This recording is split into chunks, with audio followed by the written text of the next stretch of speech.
ఉపవాసం ఎవరు ఉండాలంటే 14 సంవత్సరాల నుంచి 60 సంవత్సరాల లోపు ఉన్నవారు, ఆరోగ్యం సహకరించేవారు ప్రతి ఒక్కరు కూడా తప్పనిసరిగా ఉపవాసం ఉండాలి.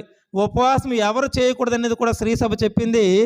ఎవరు చేయకూడదంటే ఆరోగ్యం బాగోలేని వారు, తినకపోతే బాగా నీరసపడిపోయేవారు ఉపవాసం చేయవలసిన అవసరము లేదు. కొంతమంది మందులు వాడుతూ ఉంటారు, తినేసి మందులు వేసుకోవాలి, అటువంటి వారు కూడా ఉపవాసం చేయవలసినటువంటి అవసరం లేదు.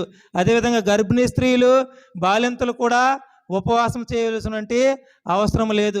ఇంకా చివరిగా 14 సంవత్సరాల లోపు వారు, 60 సంవత్సరాలు పైబడిన వారు కూడా ఉపవాసం చేయాలని నియమము ఏమీ లేదు ప్రియమైన దేవుని బిడ్డలారా. కనుక ఈ తపస్కాలంలో ప్రతి ఒక్కరము కూడా గొంగళ పురుగు లాంటి మన జీవితాలు అందమైన సీతాకోక చిలుకలాగా తయారవ్వాలంటే ఒక నిర్ణయం తీసుకొని ఈ 40 రోజులు దేవునితో గడిపి దాన ధర్మాలు, ప్రార్థనలు, ఉపవాసము చేసి దేవునితో ఎక్కువగా గడపడానికి మనం ప్రయత్నం చేయడానికి ప్రార్థన చేసుకుందాం. దేవుడి కొద్ది మాటలు దీవించి